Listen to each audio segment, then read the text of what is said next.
What's going on, T Squad? It's your boy Michi, and we are back for another banger of reality. And today I am blessed to have my fantastic co host, Monet Ivory, and we have three amazing new guests: Eddie Anderson, Phil Travis, and Travis Florence.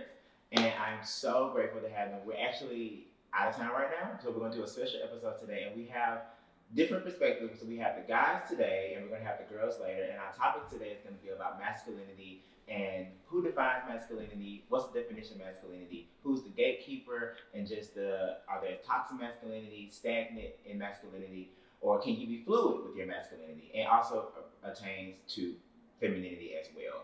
So we want to pose the first question of being, what is your definition, your personal definition of masculinity? And I want to start with Phil.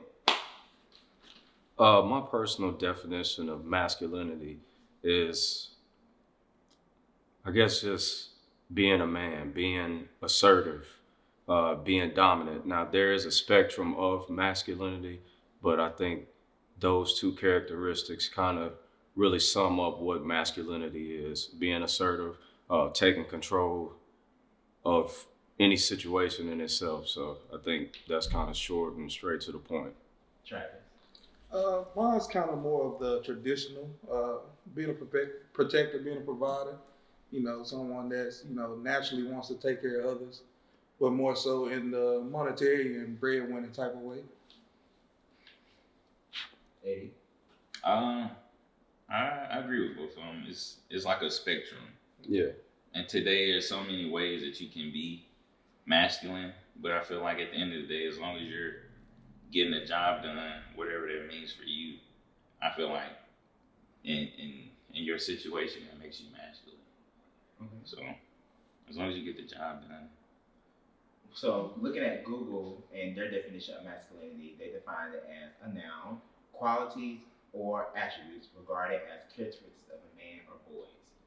So to me, I feel like masculinity is, I think it's like your appearance and also how you can behave. But a lot of people may perceive masculinity as just like behavior, but I also feel like it can be about your appearance too. And I feel like masculinity can be fluid, and I feel like that because I think with me, like with y'all, like y'all are like the, I guess like the male like standard, like y'all like look assertive and like y'all look dominant and y'all look like very rugged. But then it's like me, like I'm more, I wouldn't say well kept. I'm not saying that y'all like not like clean or anything like that, but I'm saying like I'm like more like into like designer and like luxury and stuff like that. But I'm also still masculine. Like I still look like a man. Like I have a beard. Like I don't wear nails, anything like that. So like I still feel like I'm masculine in my own way. I really think it's fluid, man. I think, and also, women can be masculine too. The definition make it seem like it's gender specific. Like, femininity is for women, masculinity is for men. But I think it goes both ways. I think a woman can be masculine as well as a man can be feminine. But is that attractive? A woman's masculine though? No. I mean, what? And it goes back into like the fluidity because it depends on I feel like it depends on your situation. In some situations, if I'm not around, I need my wife to be masculine. Whatever it is, if I'm not there to do that. Yeah. Okay. I do agree with that. So, say for instance, I know you guys are having a baby, and say for instance, if you're gone out of town for work, your wife is going to have to take on both the role as mother and father or disciplinary. You know what I'm saying? So I definitely understand and I agree with what you're saying, Eddie. Yeah. So that's so interesting because I'm sitting here as a woman. I'm like, okay, so I personally feel like masculinity and femininity is on a spectrum, and I think each individual person, regardless of how you identify, can tap into that energy. But it's easy to say that, but what are some definitive examples of masculinity, like a woman tapping into her masculinity? I think a woman going out getting what they want. I mean, as far as like relationships, it's okay to be the aggressor. Like I know society make it seem like a woman's supposed to be chaste, but it's for a man. It's nice to know when a woman comes to you. All right, it's no guessing. All right, she likes me. She made it known that she likes me. So now we can skip that whole limbo effect and go straight to where we going with this. So do you feel like you're emasculated when your wife is being masculine because, or either one of your spouses, you feel like you're emasculated when your spouse or partner is being masculine because, or in that moment? I wouldn't, and no, I don't feel that way because in order to just to even be masculine, you have to be secure in yourself. Number one, if I know I'm getting the job done, my wife isn't complaining that I'm not getting the job done, then at some point in time, I'm being the masculine person I need to be. But I'm just making light of the situation. But if we're going out to eat and I'm not gonna sit my dinner back because I just don't care, and she's fussing, in my opinion, that's her being masculine, taking over a situation, sending my food back. So Just because it's not So right. taking control. So taking She's control just taking and control, and dominance that's is it. masculine. So because you're feminine, you can't take control of the situation. I don't necessarily That's think. essentially what you just said. No, I'm not saying you can't take control of the situation, but you can't have two leaders leading at the same time. Okay. So everybody can basically, Everybody, no, you can't have too many chiefs. You can't. So basically, what Eddie is saying is case by case basis. I can give this example. So Chandra and I had an incident with a neighbor where he was a man and he came banging on our door at 11:30 p.m. Complaining about his cameras were broken on his house and thought that we did it. We didn't. You know what I'm saying? She jumped up first, like running to the door and kind of stormed out and was like grilling him and stuff. She made it there faster than I did.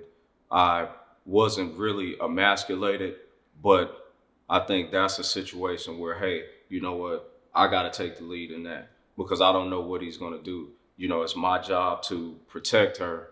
And if, you running out to the door to handle this issue and then he clock you, I don't want to have to kill this man and then I'm going to be serving life in prison. So it's situational, case by case basis. It's fine for women to like take the lead in certain situations, but for the most part or most situations, from a protective standpoint, I think the men should be taking the lead on it. So can women lead in their femininity? Of course. I mean, and I think like we always saying, it's fluid. I mean, like when me and my wife got married, the one thing that we had to deal with was, for her, she's a very independent woman. So she's doing everything on her own. So when she got with me, she had to learn to let me lead in certain situations and vice versa. I know with me, she's better with money than I am. So I had to learn how to step back when it comes to that situation and be like, my wife's gonna handle that, not me. And it's also learning, being self-confident in yourself and not letting that demasculate you just because she's better at doing that than you. Yeah, that's true. Has y'all's upbringing affected the way you all perceive masculinity? Oh yeah, my dad is very stereotypical, by the book, Denzel Washington. Women are in the kitchen and men are, you go work. I mean, my dad the type of person, he gets sick with the flu and she's still going to work. And that's the way I was raised. So, but I had to learn how to change that and realize that it's being more fluid and learning that it's okay to step back sometimes and let your woman lead you. Do you feel like the upbringing that, because I can agree with that about my father too, so do you feel like it was a toxic masculinity? Like they bombarded you with a lot of things that you felt like you can kind of step back from? Yeah, because it's sometimes it's to a point of a detriment. Like, it's like, all right, you don't have to handle everything. I mean, and especially when it comes to health and mental health, my dad is so prideful that it's like, I'm not going to see no therapy. Why I need to see therapy? I can fix everything myself. And I've had to go to therapy, and I have to learn that it's okay to go get help. I believe Phil disagrees because he doesn't believe in therapy. I'm not going to say I don't believe in therapy. I don't believe in going to a therapist. You can get therapy from others. And I think it's important to surround yourself with likewise individuals. Like you guys are great guys. I don't think that I need to go to a therapist if I'm having an issue. I can come talk to my guys because you understand my perspective being a man, and I can get therapy from other men, and us just having great conversation. Hey, Phil, what are you going through? You having this issue, or we just have an open discussion like how we're having right now. You don't necessarily have to go to a therapist. You can get therapy from other individuals. Yeah, Yeah, you fixing the Well, things what that you need happens? to work on. What happens when your friends don't necessarily have the advice that would be most beneficial? I mean, as a man, you just kind of figure it out. I mean, it may not, all of the advice may not be beneficial, but you'll get triggered by hearing something to, hey, you know what, I need to jump in or spring into action. Is it emasculating as a man to ask for help? At a certain point in your life, I think, with how you brought up, with how you brought up, I mean, all of us had those dads that are like Denzel Washington type dads, grandfathers that are, hey, we do this, we don't complain, we don't take any days off. So I think once you get to a certain age, you kind of realize you don't have to be that way. Have you learned that? Yeah. Like you haven't because you hesitated. No, I have. I mean, I've stepped back and I'm not so hard like they were.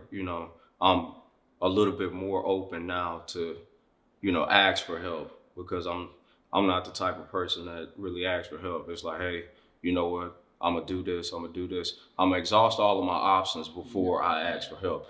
And I think that's how most men kind of operate. If I need help, I need help, but I don't want to burden somebody else before I've, I've tried this way. Okay, it didn't work. I tried this way. Okay, it didn't work. I tried this way. Okay, it didn't work. Hey, Travis.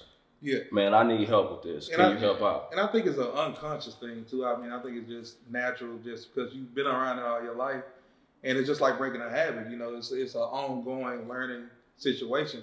Because I know, even with my wife, I know sometimes I'll do stuff on my own, and she'll be like, "Why didn't you ask me to help you?" And it's not that I don't need no help. It's just like, dang, I didn't even think about it. Yeah. Think the ass, yeah. Right. For the men out there that could possibly watch this episode, at what point do you ask for help? Because sometimes some men like that are going through mental health issues, right? And I don't think therapy is for everybody. As a counselor, I don't think therapy is for everybody. Because you have to be open to it. Yeah. And sometimes you can't figure out things on your own if you are self-aware. But at what point do you hit rock bottom to where it's like you have to ask for help? Yeah. I don't even think.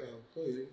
I think, like Phil said, once you exhausted every option that you feel like you have, and when you can't go anywhere else. So you have to reach your breaking point in order to, as a man, in order to ask for Why help. can't you do that before you reach your It's not necessarily a breaking point. It doesn't have to be a breaking point where it's like, oh, I'm like super exhausted. I'm like, this is the last straw.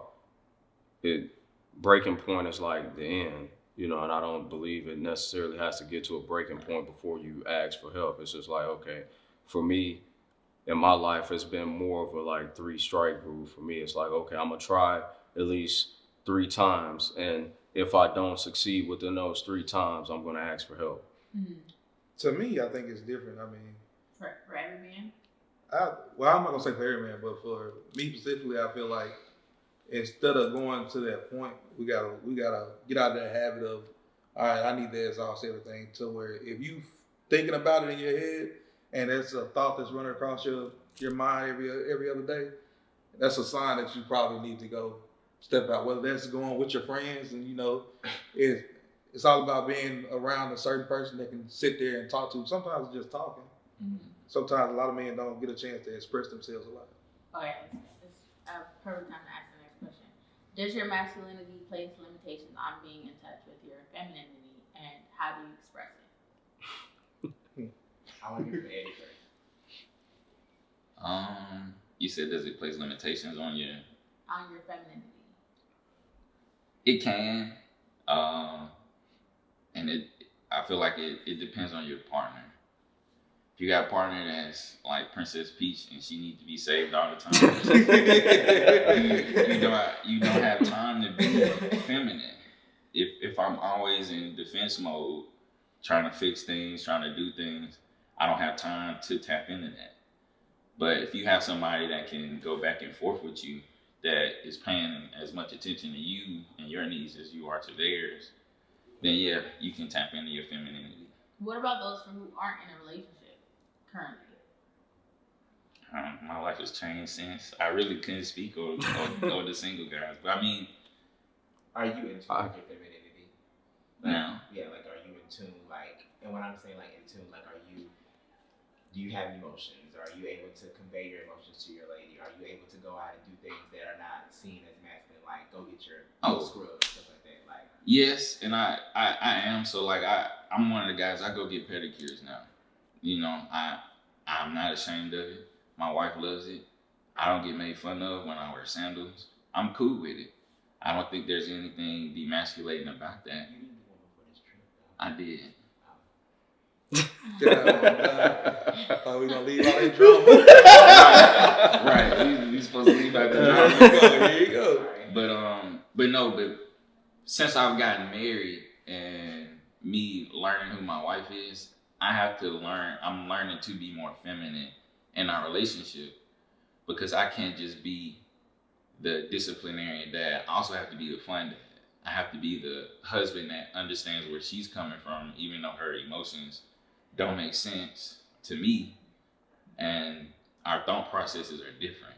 If I'm analytical and I'm trying to get a solution across the board or whatever, if I'm just trying to get something done, that may not be what she needs right now. She may just need to be heard, or she just may want to spend time together.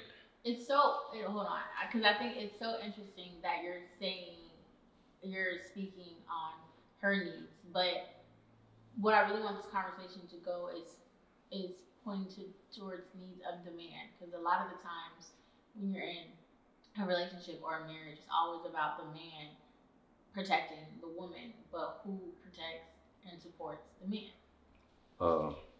Each other.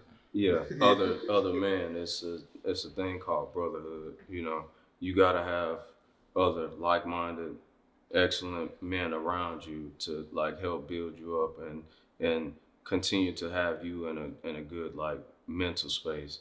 You know, I'm not saying that your significant other can't help with that, but it's better to have like a group of guys that kind of understand each other to help assist in that area. I think it's about surrounding yourself with people that you want to be like. So, as far as like for me, for instance, me and Eddie, we got in a relationship around the same time. We got married around the same time. Fields and got in a relationship around the same time. So we are going through the same stuff at the same time. So when we run across a problem, 9 out of 10, one of us has already ran across that problem. Right. Gotten past and gotten the solution. But it's also the women that we have in our lives too. And I think that men are so, in a society, we are so, all right, we got to do this for the woman.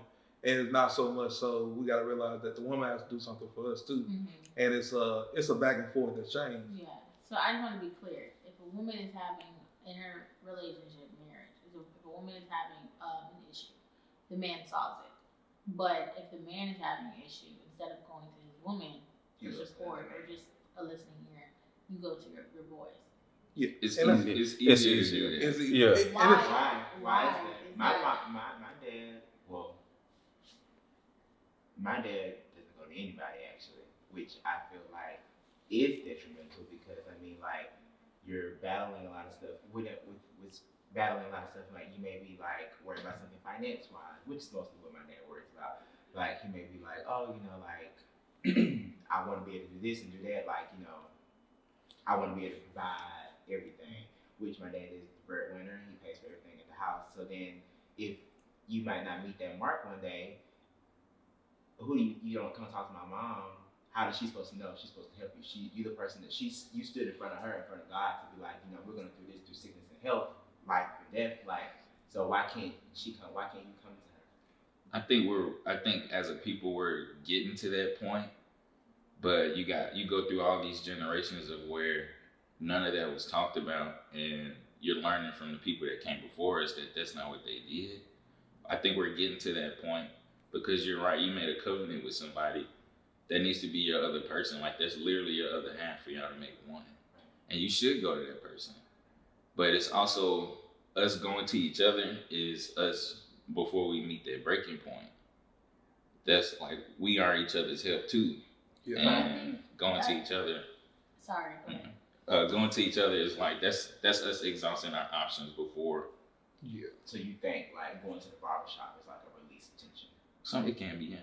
I just feel like that's low key toxic because I feel like that's just gonna help. That's gonna like nothing but enable more of like mental health, like anxiety, depression. Like you holding that in, like you're not letting things out. I mean, how are you holding it in if you're going to a barbershop and That's discussing it? Do you think men? Is it men don't trust women? It's not the fact that men don't trust women. Like it's women don't understand. Women don't understand the like men's what's the word that I'm looking for? The male experience. And men, in order to attract women, have to understand the female experience. So it's not the fact that we don't trust women. It's just women haven't necessarily had to understand the male experience, and men have to understand the female experience in order to attract women. So here we are. It's 2023. We're trying to break the bounds of a patriarchal society, and you have women who are leading and running households and running organizations and being CEOs and going out there and doing things. And you start to see a shift in society where men and women are becoming more equal. So to me, I'm just confused as somebody who is in a relationship, new relationship, but is hoping to aspire to marriage one day. I would want my husband to come to me in the event that there is a problem in the household, right? If you have an issue with your wife and you go to your friends for counsel on it, that's a different thing. But if it's an issue in the household, I would want him to come to me because we're supposed to be partners. And if you can't figure it out, then maybe I have the tools from my own perspective and my own experience to be able to solve this problem collectively together. And that's, here you are, you have women and your partners and spouses trying to understand the male experience, and yet men are still so close. I think I like, I like to oh yeah, go ahead, Travis. Just for me, I think it's more so not necessarily about not trusting your wife. I trust my wife completely. To me, it's about being a burden. Like, it subconsciously is built in you that I'm adding more problems to you. And I'm not trying to do that. If it's money, if we're worried about money and the problem is money, I know you already worried about it. So I'm going to try not to be bringing it to you. I'm trying to go find a solution. As in, I'm trying to minimize your stress. So you feel like you're a burden? Like you feel like men issues are burdens? No, not burden, but I feel like men feel. I'm not saying that they are burden, but I feel like men feel like this sometimes. Like if you came to your wife with a problem, then you'd be burdening her. Because there's other things. It's many other things that women, stress about and think about, and it's like, man, you know what? If I can fix this without even having to bring this to her, she don't need to stress about this. You're stressing about whatever she has going on at work, or something. She may be having a bad day, or cycle or something. Like, it's a lot of stuff that women stress about, and men don't want to add any additional stress to their plate. And that's it. It's not like we don't trust women, because we do, and we do bring our issues to our women. But I think the issue in itself is this: it's an order. It's like, okay, I think women hate the fact that, oh, well, if we're having an issue like in a relationship, we go to our boys first and then go to them second. That's what I think the real issue is. It's like, okay, well, I'm consoling or having a conversation with my boys about an issue, but I didn't talk to my significant other first. It's not like we're not talking to our significant others. I think there's an issue with the order in which it's happening. And sometimes it's sometimes like sometimes we just need to talk to each other, because I might be going off the rails or coming sideways, and it could be because I'm just heated. Yeah. But if y'all in sound mind at the moment, you know what I'm saying? And I'm It's like, coming hey, to y'all. Eddie. You doing You too doing much, too bro. much. Right. Yeah. You doing too Hey, much, dial bro. it back some. You Yeah. know, that's it. Before Yeah. I do bring something to my wife, and then I'm just completely wrong. Sometimes I need The somebody. sounding board. Yeah. Okay. Yeah. Like a sounding board to make sure you come correct. Right. Don't put added stress on anything. Right. Yeah. Okay. That makes sense. Yeah.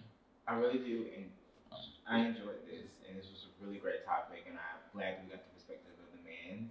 So we would love to get the ladies next and about their perspective on masculinity. How can they help their man continue and embrace their masculinity while being feminine too?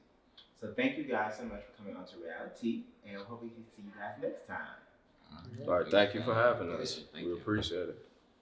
Yay.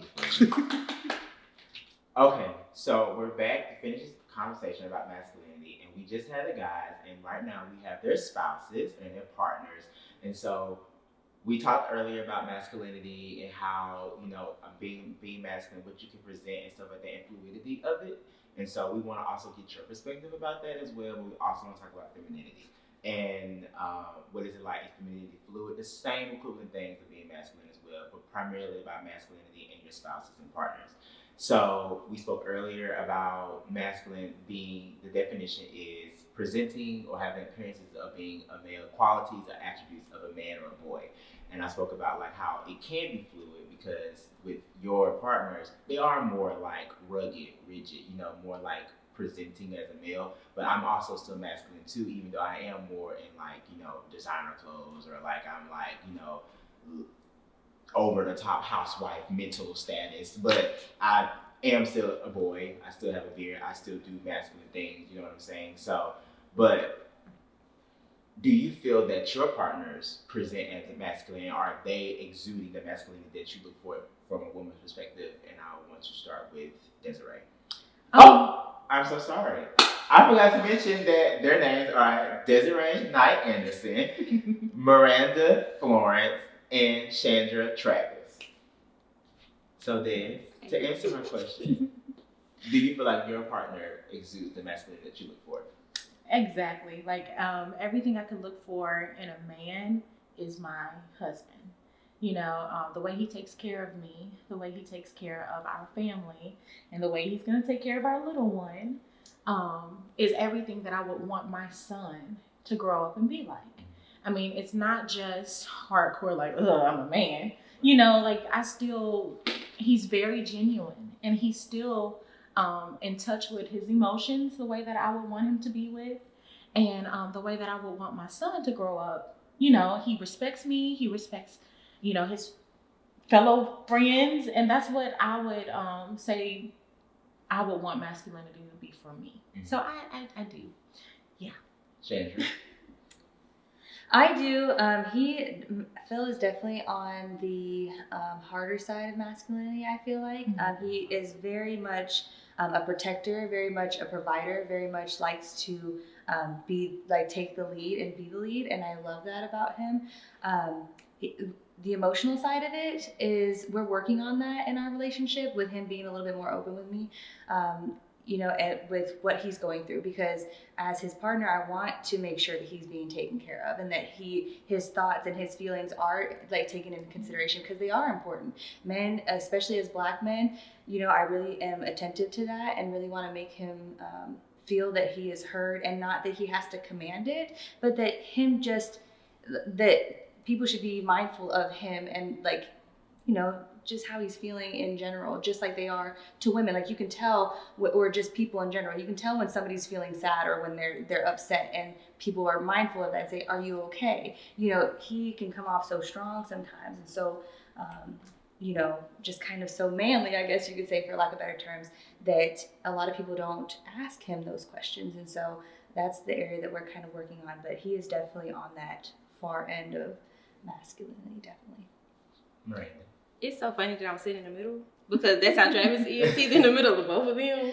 Like, he's basically, when you were describing Eddie, I was just like, dang, did we marry the same person? Because that's exactly how Travis is. And then, for the emotional side, for Phil, that's how Travis is as well. I'm not going to say he's struggling, but there's some things that he don't how can I say it? let me He doesn't see con- him He as. doesn't convey well. Yeah. And it's just, I don't know how to pinpoint it, but it's like, it depends on the emotion. That's how it is. It depends on the emotion. Like, when he's mad, I know it. When he's angry, I know it. When he's frustrated, I know that. But it's more of a, and when he's happy, I know that too.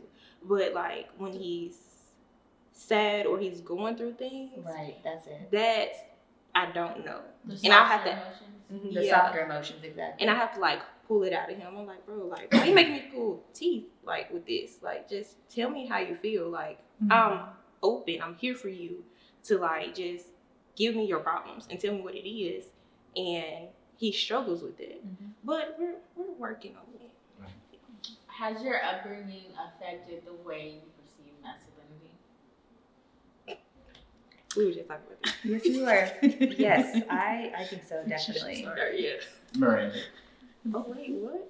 Oh, Shannon. Yeah. Yes, so I definitely agree with that just because I came up from a very hard upbringing and was definitely I was the oldest, and then I had two little brothers.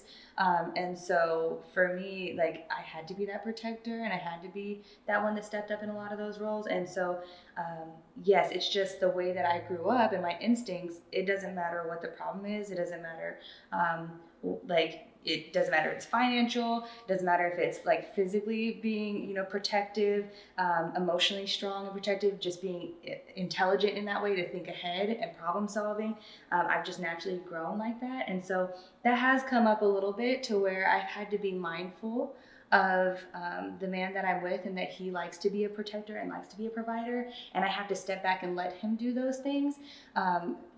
Not because I can't or that he has to, but because like that's where it feels like he adds value to our relationship, right? And like it's something that he can do, and that's something that I don't have to now worry about. And so I have to learn how to get out of that protective fight or flight mode for myself and let this person care for me. And so that balance of it's more like a self-awareness thing for myself to not be overpowering in that way, and also to realize like the characteristics that he does have and letting him shine and carry those through. So it's both of y'all are definitely Chiefs. You're definitely raw, and he's raw too. But like, yes. But like, do you feel like that's why you dated somebody like that, because of your upbringing, not toxic, the aggressive lifestyle that you have grew up with? Like, do you feel like that's why you found a man like that? No, I think what I actually saw in him was more so because he was that same leader and he cares so much about people. The heart that man has, we are definitely equally yoked there, where we both are super compassionate people. We're both empathetic people. We really love to help other people. And we are not afraid to take on whatever that means, whether that means we have to go up against society and like the kind of social norms that is, whether we have to go against, it doesn't matter who the person is or just like whatever their circumstances, either we're not scared of it and we will jump in head first to help whoever. And that's what really brought us together. We're both very much leaders in that aspect. And so that's why we're together. So we're a power team. The way that I see masculinity and femininity, I feel like each individual person, regardless of what you identify as, has the potential to tap into both energies. Because it's energy, right? Of course, more males relate to the masculinity part. Do you feel like you tap more into masculine energy based on your upbringing? It would depend on what you're talking about. So characteristically, or kind of those attributes and the way that I handle and approach situations, probably, because again, I'm more of a problem solver. I'm not afraid of it. Physically, absolutely not. Clearly, you can look at me. I don't think that I look and appear masculine at all, or that people would get that from me, like by looking at me. And then emotionally, absolutely not. I'm definitely emotional. I'm very empathetic and very in tune with that aspect of me. So when you talk to me, we get into those deep conversations or about feelings. I'm definitely all about feelings. Yeah. So it just depends on the aspect. I was more so thinking of the problem solving, taking the lead, and that type of aspect, not like physical attributes. Right, exactly. And everybody views masculinity just slightly different. Like as Demetrius is saying earlier, that he still has a beard and still has man characteristics, right? So it just depends on that. But from the attribute, like, what I do and how I kind of take the lead, probably, but again, it's how I grew up. Eddie was saying earlier there's like a give and take between masculine and feminine. Like sometimes the male can take the lead and be more feminine and vice versa. What are your thoughts of that? I definitely agree with that. Going back to upbringing too, I had, my dad was there for me, majority of the time. And like I had a great father. Anything I needed, I knew I could call my daddy. Like that was a man that I could depend on. And men, I guess they like naturally, they don't show that emotional side. And so the first time, me and Eddie, we had we were talking or whatever. And he needed me for something. And he needed that, like, I guess feminine part of him came out. And like you said, like, it makes sense. It is a give and take relationship. When he needed me, like if he just needs a shoulder to cry on, like, it's okay. And sometimes it's okay for me to be more masculine. It's okay for me to say, baby, look, you ain't got to do that today. I can mow the lawn. I'm not gonna say that, but it's okay for me to. Like it's okay for and we discussed this like outside. It's okay for my husband to bring me a plate of food every now and then. Who says that the woman is always supposed to do the cooking and then plate the meal and then give it to the husband? Nobody said that we have to do that. Right. It's okay for my husband to cater to me sometimes. That doesn't mean that, he's not masculine enough. Exactly. That just means that he cares about me. And I think that is very, very, very important for especially a heterosexual relationship to work, because I'm not going to be, the one that's going to be crying all the time. Sometimes my husband needs me. Sometimes my husband needs that avenue to where he can trust me and I can talk to him. He can feel like he can talk to me about things that make him vulnerable. And I want to mention that all three of your people literally were like, they'd rather go talk to their boys than talk to y'all about their problems. Why do you feel like that's so? I feel like sometimes it could be perspective. Males see from a male's perspective, and that's perfectly fine, because there are some things that my husband's not going to understand because I'm a woman. You know what I'm saying? So there are some things that are easier for me to go and talk to my friends about than it is for me to go to my husband. Now, does that mean that I shouldn't allow my husband to know what's going on with me? No. I still feel like we still need to have that conversation and we still need to talk about it. But whether he views it the same way that I view it, he may not. And that's fine. I want you to have different avenues. I know I'm not going to be the only person that can, you go to and you talk to. I want you to be able to, get out whatever you need to be and feel vulnerable with your guys, and that's fine. That is perfectly fine. Miranda, which you saying Travis being like in the middle. Yeah. How do you view all of this? Okay. So to piggyback off of what you said and what that question was, so me and Travis actually had this conversation, and he was like, he goes to his friends because of the perspective and them just knowing and experiencing some of the same things he's experienced, as well as him not wanting to put more on me when I've been going through. So like, for example, the beginning of this year, I lost 3 very important people to me, and he was right there with me through every funeral and everything, and he was missing his grandmother. While we were at the funeral, he was thinking about his grandmother and his grandmother's funeral.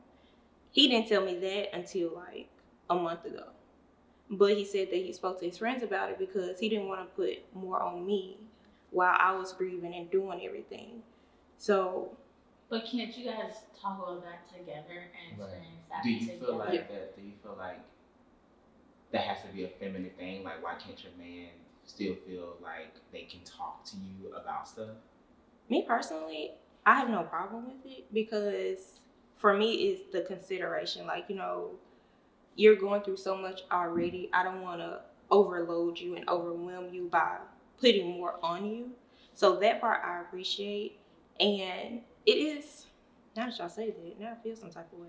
Like, oh, okay, you gonna talk to them, don't talk to me. But it's the fact that he still talked to me about it. I feel like that's why I'm okay with it. If he didn't tell me like this is what I was going through, then I'll be like, so it's okay for you to cry to them, but you can't cry to me. So now I'm okay. Like I said, I'm okay because he did say this is what I was going through and this is what I was feeling. I was like, and in that conversation, I was like, well, why you didn't tell me? It's like, I didn't want to overload you. I didn't want you to feel overwhelmed by everything. So, go ahead. Sorry. I want to switch gears and ask a question to Chandra. Do you feel like since you are raw and aggressive, do you feel like you emasculate Phil sometimes? It's not intentional. And to be honest, the way that I've come up, I really feel like I'm doing the right thing to try to help him. That, in certain areas that he might be struggling in, like I'm trying to take the lead or take more of that burden from him so that he has time to recover or get himself more aligned so that he can take it back. Not that it's belongs to like any one thing belongs to the woman or to the man, but it's like it's a give and take in different situations. Right now he may be emotionally drained because he is he's lost a lot of people as well. That's when I feel like I need to be the emotionally strong one to kind of help burden that and take care of a lot of these other things that he may be distracted from because he's in that time. Whereas there's other times where I'm physically exhausted and tired and he'll take the lead on it, so it depends on the situation, the time that you're going through. And there are times where I'm actually just like, let me fix it, and let me problem solve for you. And he has to let me know, like, I got it, and I'm going to take care of it. And that really used to bother me a lot because I'm like, why aren't you letting me help you? But as we've had these conversations and have gone further in our relationship, I've now come to understand that it's more of, again, it is making him feel like I'm taking away his masculinity because that's in his mind what a man is supposed to do, especially because he is a protector and a provider. So if I'm doing those things, then he's like, that's my job, and he feels like he's lacking, and I just need to be aware of that. And it's not coming from a place of, oh, you can't do it, so I'm going to do it for myself, more as like, I'm just trying not to, again, being considerate and mindful that I'm not overburdening you with giving you all my stuff, and you still have to do yours too. I will say that I do feel like you don't do anything intentional because I think you do have a really good heart. I do think that your demeanor sometimes is very like emasculating because I felt like you emasculated me when you came to me about, you was like, because I can be about my project, you was like, I can be the person that bark and stuff like that, and I was like, honey,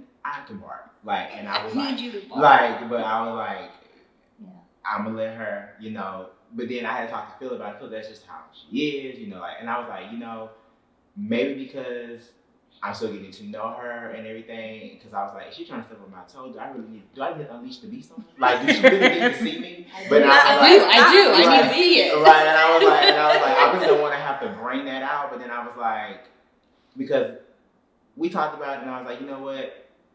She can handle that, because if I do that to my project of my people, it may come across as like, wow, like I didn't know that he was going to be like that. Exactly. That's the part. Chandra, I relate to you so much because growing up, my dad was there, but my mom did a lot of things by herself. She was very independent.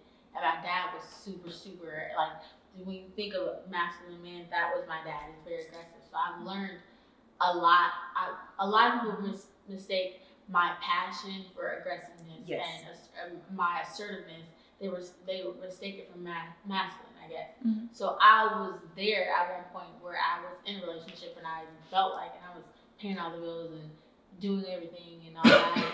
So I've been in that situation before, and over the years I've had to work on my femininity and tap more into that because I didn't know what that looked like because I never had an example of it.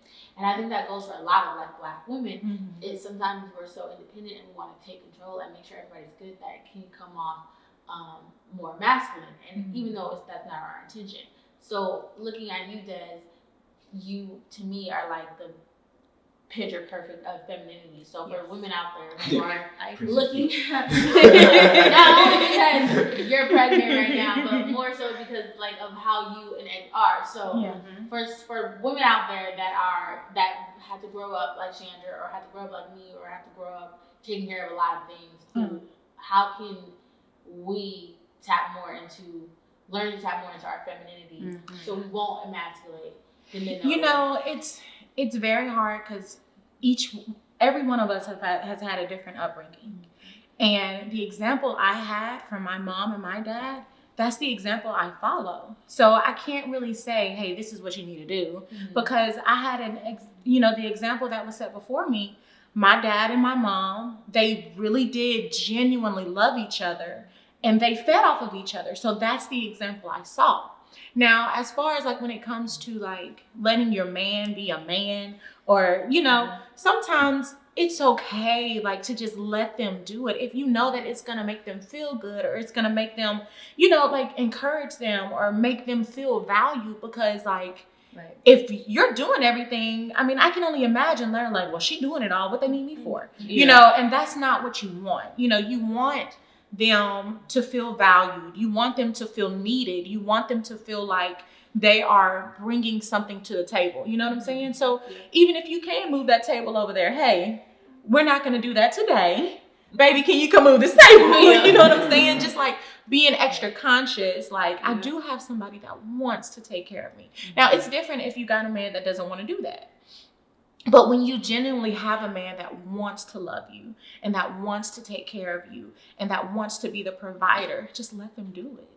And I know that can be very, very difficult, especially if you have been, like you said, like you don't have that example before you, and you've been taking care of everything by yourself. I know that can be very, very difficult for a person, but you got a man that wants to do it. Just let him do it. You know what I'm saying? Like, sometimes it's okay to just sit back and just let them work. Let them feel like you need them, You sound like my mama. I'm not trying to sound like a mama. I said that because maybe I didn't get ready. And so, speaking of the mom thing, so do you feel like, you already said that you feel like Eddie is the epitome of what you want your son to be like.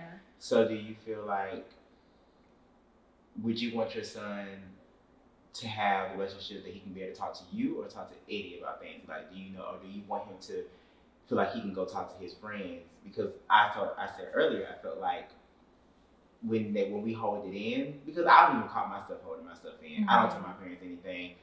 And like, I may tell my best friend Frank or my best friend Ariana, and like that's about it. And 9 times out of 10 they tell me to shut the fuck up. Yeah. So I'm just saying, like, do you want your son to be able to express that to you, or do you feel like if they don't express it, do they get mental health, like anxiety, depression?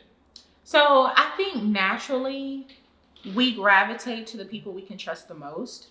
And of course, I want to say, yes, I want my son to come to me or his dad about everything. But I know that's not realistic.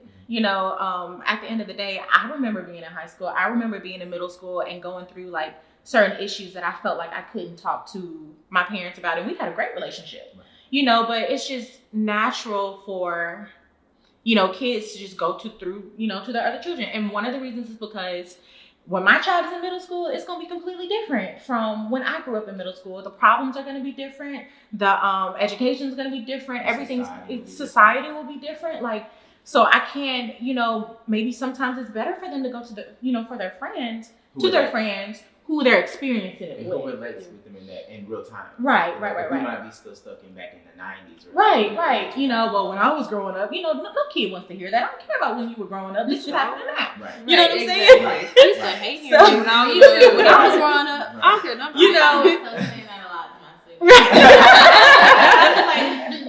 Look, but we don't, so like naturally I want to sit here and say, I want to provide a space for my son to feel like he can come and he can talk to me, any of my future kids. I want to provide that space, and I want to have that, open communication, but I understand that they may not feel comfortable with that. Like when it came to sex, I wasn't about to talk to my mom about that. You know what I'm saying? Like, that wasn't something that I felt like I could talk to them about. No, my dad be like, my dad was like, Yeah, like, so you know what you're doing with me. Like, why are you talking about this? He was like, you want to just go munching on? I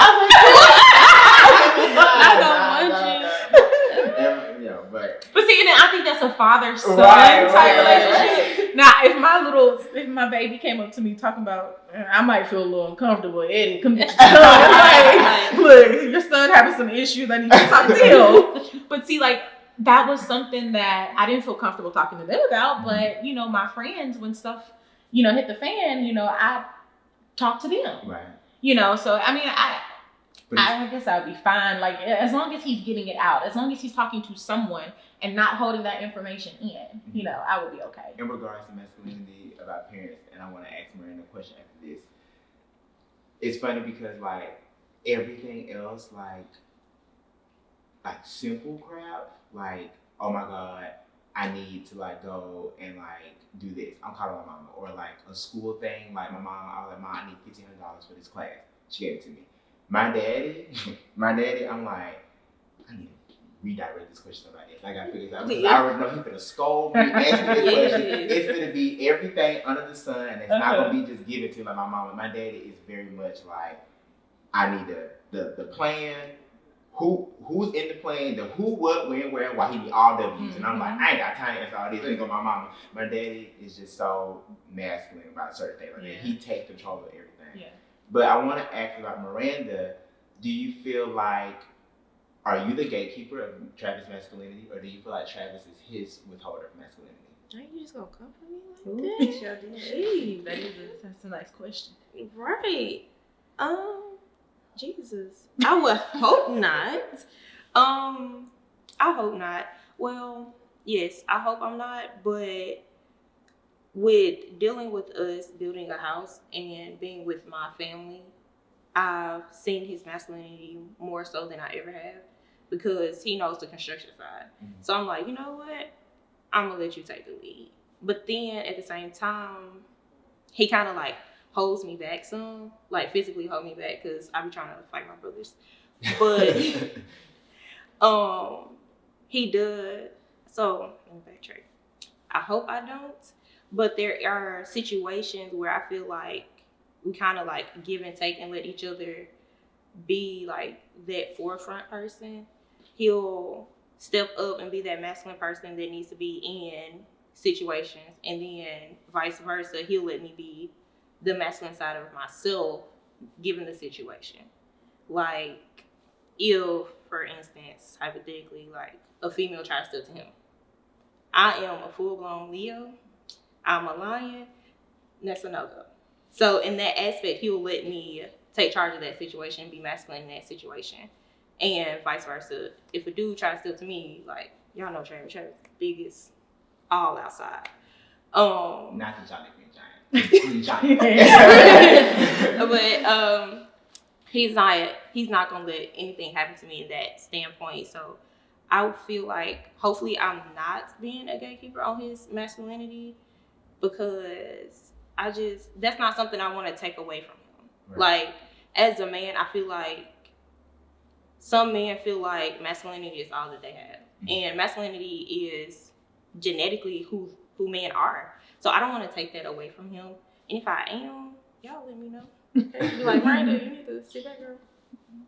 Well, I think this was a fantastic conversation. I'm so glad to have you guys on my podcast, and I'm really interested and really intrigued by the responses.